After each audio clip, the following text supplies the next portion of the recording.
পেছনের পাহাড়টি উহুদ পাহাড়, আর আমাদের বাম পাশে যে কবরস্থানটা আছে এইটা হলো উহুদের লাশদেরকে, শহীদদেরকে যেখানে দাফন করা হয় সেই কবরস্থান। উহুদ যুদ্ধটা অনুষ্ঠিত হয় 3য় হিজরিতে, রাসূলুল্লাহ সাল্লাল্লাহু আলাইহি ওয়াসাল্লাম মদিনায় আসার পর 3য় হিজরিতে উহুদ যুদ্ধটা অনুষ্ঠিত হয়। বদর যুদ্ধের প্রায় 1.5 বছরের মধ্যে উহুদ যুদ্ধটা অনুষ্ঠিত হয়। বদর যুদ্ধে কুরাইশদের শোচনীয় পরাজয়ের পরও তারা কি কারণে তারা উহুদে আসে, এখানে যুদ্ধ করতে আসে, তার পেছনে মূলত দুইটা কারণ ছিল। কারণ নাম্বার ওয়ান, সেটা হলো গিয়ে তারা আসে হলো গিয়ে তাদের বাণিজ্যিক রুট, যে রুটটা সিরিয়ার দিকে গেছে ওই রুটটা মদিনার পাশেই ছিল। মদিনার পাশে বলতে তাও 100-150 কিলোমিটার দূরে। তো এই দিক দিয়েই যেতে হতো তাদের। তো এই রুটটা পুনরুদ্ধার করতে তারা আসে। সেকেন্ড যে কারণটা ছিল সেটা ছিল প্রতিশোধ। উহুদ যুদ্ধে কুরাইশদের একদম টপ লিডার সবাই কিন্তু মারা যায়, এবং টপ লিডাররা যখন মারা যায় তখন সেকেন্ড লেয়ারের যাদের লিডার, তাদের সন্তানরা, তারা তখন প্রতিশোধের আগুনটা তাদের মধ্যে জ্বলে ওঠে। এবং সবচেয়ে বেশি ইনস্টিগেট যে করে সে ছিল হিন্দ, যে আবু সুফিয়ানের ওয়াইফ। এবং হিন্দ ছিল, আমরা যদি ওই ওই সময়ের কনটেক্সটে বলি, আবু সুফিয়ান হয়ে যায় ওই সময়ের সবচেয়ে বড় নেতা। আবু জেহেল, উতবা, সাইবা তাদের মৃত্যুর পর তখন আবু সুফিয়ান যখন এটার নেতা, তখন তার ওয়াইফ, আমরা বলতে পারি ওই সময় কুরাইশের ফার্স্ট লেডি, সে আবু সুফিয়ানের ওয়াইফ হিন্দ, তার বাবা মারা যায় বদরে, তার ভাই মারা যায় উহুদে। তো এর ফলে তার মধ্যে যে প্রতিশোধের আগুনটা জ্বলে। শুধু তাই না, সে ওই সময়ের একজনকে নিয়োগ দেয়, ওয়াহশী, যাকে নিয়োগ দিয়ে শুধুমাত্র হামজা রাদিয়াল্লাহু হত্যা করার জন্য উহুদের ময়দানে। কারণ কি, হামজা রাদিয়াল্লাহু হিন্দের বাবাকে হত্যা করেন, হিন্দের ভাইকে হত্যা করেন। সেই প্রতিশোধের আগুন তার মধ্যে জ্বলে ওঠে এবং সে উহুদে আসার পর সৈন্যদেরকে সে উত্তেজিত করে যেন সবাই ঝাঁপিয়ে পড়ে হত্যা করার জন্য। এই ময়দান সেই ময়দান, যেই ময়দানটিতে উহুদ যুদ্ধ অনুষ্ঠিত হয়। এইখানে যদি আমরা যুদ্ধটাকে দুই হাফে ভাগ করি, প্রথম হাফে মুসলিমরা বিজয় লাভ করে, এবং এই দিকে আমরা একটা পাহাড় দেখতেছি, সেই পাহাড়টার নাম হলো গিয়ে জাবালে রুমা।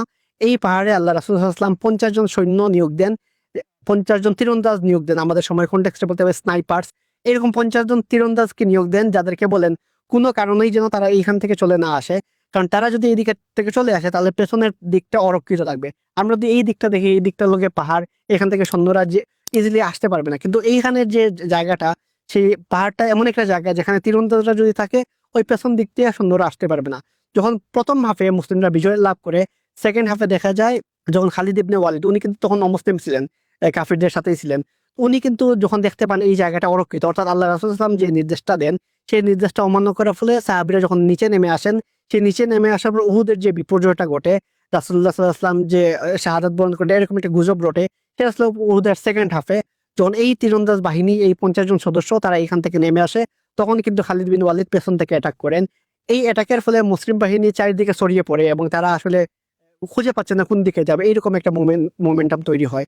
তো এইখানে যে যার নেতৃত্বে রাসূলুল্লাহ সাল্লাল্লাহু আলাইহি ওয়াসাল্লাম তীরন্দাজ বাহিনীকে রেখে আসেন, তার নাম ছিল আব্দুল্লাহ ইবনে জুবাইর রাদিয়াল্লাহু আনহু। অনেকে এই জায়গায় কনফিউজড হয়ে যান আব্দুল্লাহ ইবনে জুবাইরের নামটা শুনে, কারণ আব্দুল্লাহ ইবনে জুবাইর নামটা শুনে বোঝা যাচ্ছে জুবাইর রাদিয়াল্লাহু আনহু ছেলে।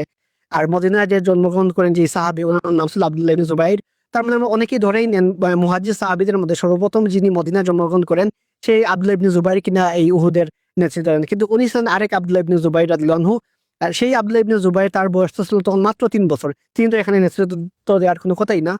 তো ওনারা যখন এই জায়গায় নেমে আসেন, উনি থাকেন, কিন্তু বাকি যে 40 জন সদস্য এখানে যখন নেমে আসেন, পরবর্তীতে এই বিপর্যয়টা ঘটে এবং রাসূলুল্লাহ সাল্লাল্লাহু আলাইহি ওয়াসাল্লামের প্রিয় সাহাবী হামজা রাদিয়াল্লাহু আনহু, মুসাব ইবনে উমাইর রাদিয়াল্লাহু আনহু, আব্দুল্লাহ ইবনে জাহাশ রাদিয়াল্লাহু আনহু, রাসূলুল্লাহ সাল্লাল্লাহু আলাইহি ওয়াসাল্লামের কাজিন, ফুফাতো ভাই, ওনারা কিন্তু এই যুদ্ধে শাহাদাত বরণ করেন। পাশাপাশি 70 জন সাহাবী উহুদ যুদ্ধে শাহাদাত বরণ করেন। জাস্ট যদি আমরা বলি কারণটা কি ছিল, আমরা বলা যায় যে একটা কারণ ছিল, সেটা হলো রাসূলুল্লাহ সাল্লাল্লাহু আলাইহি ওয়াসাল্লাম নির্দেশ অমান্য করা। এই যে পাহাড়টাতে আল্লাহ রাসূল সাল্লাল্লাহু আলাইহি ওয়াসাল্লাম উনি সৈন্যদেরকে রেখে আসেন, সেই সৈন্যরা যখন সবাই বুঝে ফেলে যে মানে মনে হয় যুদ্ধটা শেষ, গনিমতের সম্পদ সবাই নিয়ে যাচ্ছে, এরকম একটা মোমেন্টে ওনারা নেমে আসেন, পরবর্তীতে এই বিপর্যয়টা ঘটে। তার মানে আমরা এখান থেকে বুঝতে পারি উহুদ যুদ্ধটা কুরাইশদের দিক থেকে তারা যে উদ্দেশ্যটা আসে, আমরা বলছিলাম দুইটা উদ্দেশ্য, একটা হলো প্রতিশোধ নেওয়া, আর আরেকটা হলো বাণিজ্যিক রুটটা তারা পুনরুদ্ধার করা। একটা উদ্দেশ্য তাদের দিক থেকে মোটামুটি সফল হয়, তারা হামজা রাদিয়াল্লাহু আনহুকে হত্যা করে, এবং হত্যা করার পর উল্লাস করে তারা, কারণ তাদের মূল যে টার্গেট ছিল টার্গেটটাকে তারা হত্যা করতে পারে, কিন্তু তাদের মূল যে কারণটা, অন্যতম যে কারণটা বাণিজ্যিক রুটটা পুনরুদ্ধার করা, সেটা তারা করতে পারে না, সেটাতে তারা ব্যর্থ হয়। আর উহুদ যুদ্ধটাকে বলা হয় সব মিলিয়ে একটা মুসলিমদের এবং কাফিরদের মধ্যে একটা ড্র সিচুয়েশন।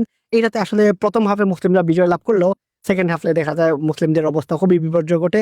70 জন সাহাবী উহুদ যুদ্ধে শাহাদাত বরণ করেন, এবং রাসূলুল্লাহ সাল্লাল্লাহু আলাইহি ওয়াসাল্লামের সময়কার যত যুদ্ধের ঘটনাগুলো পড়ি, এইটা ছিল সবচেয়ে কঠিন সময়।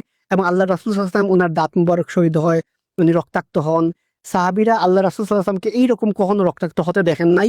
এইটাই ছিল তাদের দেখা প্রথম ঘটনা। কিন্তু আল্লাহ রাসূল সাল্লাল্লাহু আলাইহি ওয়াসাল্লাম তায়েফেও তো রক্তাক্ত হন। সেটা কিন্তু এই সময় ঐরকম সাহাবীরা উপস্থিত ছিলেন না। তারা আল্লাহ রাসূল সাল্লাল্লাহু আলাইহি ওয়াসাল্লামকে এই অবস্থা দেখে অনেকেই মনে করেন রাসূলুল্লাহ সাল্লাল্লাহু আলাইহি ওয়াসাল্লামের জীবনের সবচেয়ে কঠিন দিনটা মনে হয় উহুদের দিনটাই ছিল। পরবর্তীতে আল্লাহ রাসূল সাল্লাল্লাহু আলাইহি ওয়াসাল্লাম ক্লিয়ার করেন যে না, উহুদের দিন না, তায়েফের দিনটা ছিল ওনার জীবনের সবচেয়ে কঠিন দিন। এইটা হলো সেই প্রান্তর, যেই প্রান্তরে এইরকম এত ঘটনা ঘটে। আমরা যে বিখ্যাত সেই উহুদ যুদ্ধের ঘটনাটা জানি, সেই ঘটনা এই প্রান্তরেই ঘটে। এই প্রান্তরেই কিন্তু উহুদের যে যত ঘটনা, যত মিরাকল, যত কিছু হয় এই প্রান্তরে ঘটে। এইটার যে পেছনটাতে যে কবরটা আছে, সেই কবরটাতে সাহাবীদেরকে দাফন করা হয়। এখানে আবার আরেকটা স্টোরি আছে, সেটা হলো সাহাবীদেরকে যে দাফন করা হয় সেটা কিন্তু ঠিক এই জায়গাটা ছিল এমন না। মুয়াবিয়া রাদিয়াল্লাহু আনহুর সময় দেখা যায় একবারে একটা বন্যা দেখা দেয়। এই সেই বা খাল খনন করতে গিয়ে দেখা যায় সাহাবীদের কবর পাওয়া যায়। পরবর্তীতে সাহাবীদেরকে এমন একটা জায়গায় নিয়ে আসা হয় যেখানে উহুদের যারা শাহাদাত বরণ করেন সবাইকে এক জায়গায় নিয়ে আসা হয়। এই জায়গাটা ছিল, এই জায়গাটা বলা হয় থাকে প্রায় ৩৭ থেকে ৩৮ বছর পর ওনাদের লাশগুলা একটা জায়গা থেকে একত্রিত করে এই জায়গাটাতে নিয়ে আসা হয়। যেটা আমরা এখানে যে কবরস্থান দেখতে পাচ্ছি সেই কবরস্থানে। এই ছিল মোটামুটি উহুদ যুদ্ধ, উহুদের ময়দান, উহুদের মানে যারা শহীদ হন এবং উহুদটা কেন হয়, কি কারণে হয়, সেটার মোটামুটি একটা বিস্তারিত হিস্ট্রি।